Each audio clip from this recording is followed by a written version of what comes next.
Iniimbestigahan ngayon ang umunay pananakit ng mga pulis sa isang inarestong lalaki dito sa Pangasinan. Sa video na nag-viral sa social media, makikita ang lalaking sugatan sa loob ng detention facility ng San Manuel Police Station. Ayon sa kapatid niya, linggo nang arestuhin ang lalaki dahil umano sa pagkakasangkot sa iligal na droga. Kinabukasan, nakita na lang nila ang lalaki na may mga sugat. Plano magdemanda ng mga kaanak ng lalaki laban sa mga nang-torture umano sa kanya. Depensa naman ng mga pulis, pumalag ang lalaki sa buy-bust operation kaya nasubsob at nasugatan. Lulong din daw ito sa iligal na droga.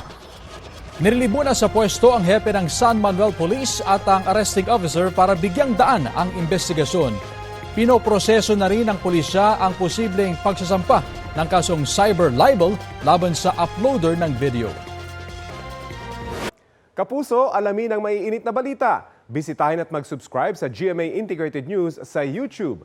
Sa mga kapuso abroad, samahan nyo kami sa GMA Pinoy TV at sa www.gmanews.tv.